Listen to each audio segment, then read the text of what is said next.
I'm Kathleen Henderson from Roots and Boots, and I'm going to show you how I grow my own onions from seed that I start myself indoors. So first of all, let's talk about how to choose the varieties of onions that you want to grow. And I'm not going to do a deep dive into this right now, but you should definitely do your research on this because there are 3 types of onions. There is long day, intermediate, and short day. So there's long day that typically gets planted in the northern parts of the United States, and then short day varieties are planted in the southern parts of the United States, and then intermediate, of course, is in the middle, and there is some overlap between those zones. So you want to look up a map of onion types and check to see where you might know. I mean, if you live super north in the United States, then you're obviously in the long day region, and if you live super south, then you're obviously in the short day category.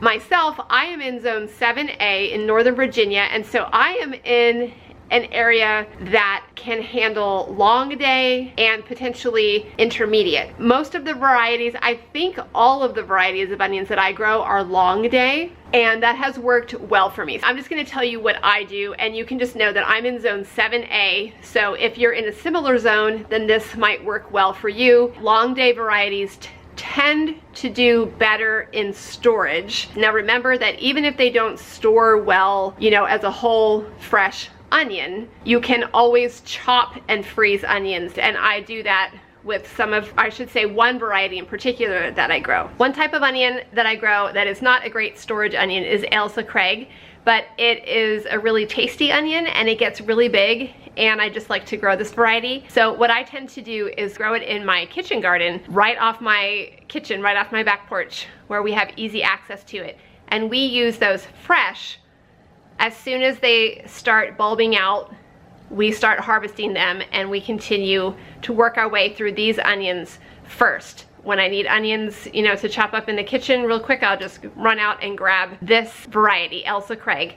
Whereas most of the other varieties that I grow are good storage onions, and I grow large amounts of them out in our big garden behind the barn, the garden that we call the far garden, and those are the ones that I allow to continue growing, and then we harvest them all at once, and then we cure them, and then we store them. But these are the ones that I keep close to the house, and we use them frequently. 2 other storage onions that I like to grow, these are both long day, is Yellow of Parma and Yellow Sweet Spanish. I've also grown Patterson. I didn't get any Patterson seed this year, but I have grown that a few years in the past, and they've all done pretty well for us in storage. And then I'm growing 2 red types this year. I always grow a red onion. In the past I have grown Southport Globe, and this year I'm trying a new one called Red of Florence, which is supposed to do pretty well in storage.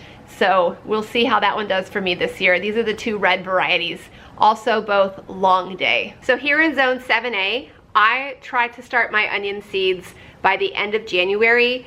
Sometimes I have started them in the beginning of February, but the earlier the better, because onions tolerate cold weather, cold temperatures very well, and they are one of the first things that I plant out into the garden. The rule of thumb is to start your seeds about 8 to 12 weeks before your average last frost date. For me here in Northern Virginia in zone 7A, that is April 10th, and so if I work my way back 8 to 12 weeks, of course, the end of January, beginning of February falls in that zone, and so that's when I like to get my onion seeds started. What I like to do with my onion seeds is plant about 5 seeds in each soil block. This is because I like to plant my onions in little groups of 4. This is something that I learned from Elliot Coleman. You may have read some of his books. He's kind of like the godfather, the grandfather of organic market vegetable growing in the United States. He gardens up in Maine at Four Seasons Farm, and he has several really helpful gardening books out there that you might want to check out. But he recommends planting them in groups of 4, and I've done this for several years now, and I like it because it's much more space efficient. When you plant it in a group of 4, the bulbs are able to grow out from the center.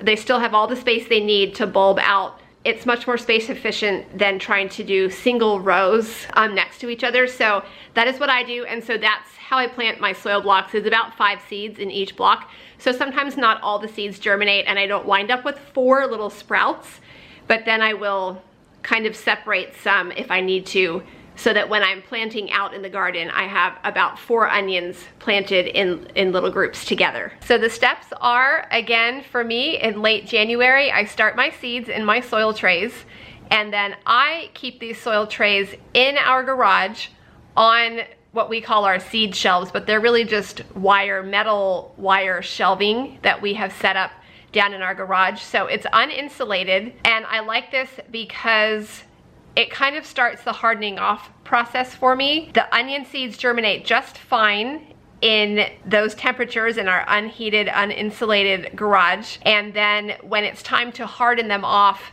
outside before planting, they're already a little ways down the road. I do still harden them off by placing them outside, but I'm getting ahead of myself. So you start the seeds, I start the seeds in late January, 8 to 12 weeks before the average last frost. At the end of March is when I like to get my little onion sprouts transplanted out into my garden. But like I was saying, before they go from my garage in the soil trays out to the garden, it's important to harden them off. And if you're not familiar with the concept of hardening off, it's really pretty simple.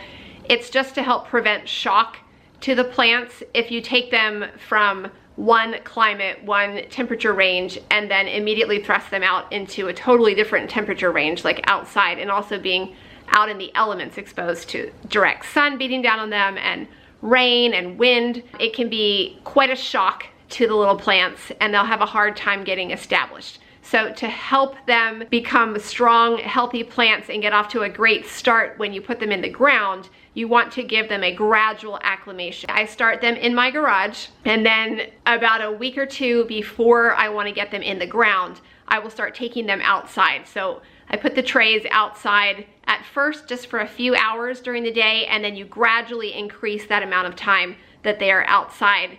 And then after they are used to being outside all day, all night, then you can plant them in the ground. Here's a tip. You always want to pick a day that is kind of overcast, that doesn't have strong weather. Of course, you wouldn't want to plant them out like right before heavy rain is forecasted or right before heavy wind is forecasted. At the end of March, you're probably not going to have a hot day, but during the summer, when you're transplanting things out, you want to make sure that you're not planting things right out into like a hot, bright, sunny day. And so a lot of times, especially as it gets warmer and warmer, the best time to plant is towards evening, so that they won't be out under the sun. It gives them the evening to acclimate. But when we're planting out cooler weather crops like onions, sometimes that's the opposite, because if you plant them out close to the end of the day, then they're going to have super cold temperatures overnight potentially. So you might want to plant them in the morning and let them have warmer temperatures as they're getting established before they have to go through a really cold night. So it just depends on how the weather works where you are. You just want to kind of keep in mind that you want them to have a gradual acclimation to any more extreme weather or temperatures. So you want to kind of keep an eye on the weather forecast and make sure you pick, you know, a calm day that isn't super hot, isn't super cold.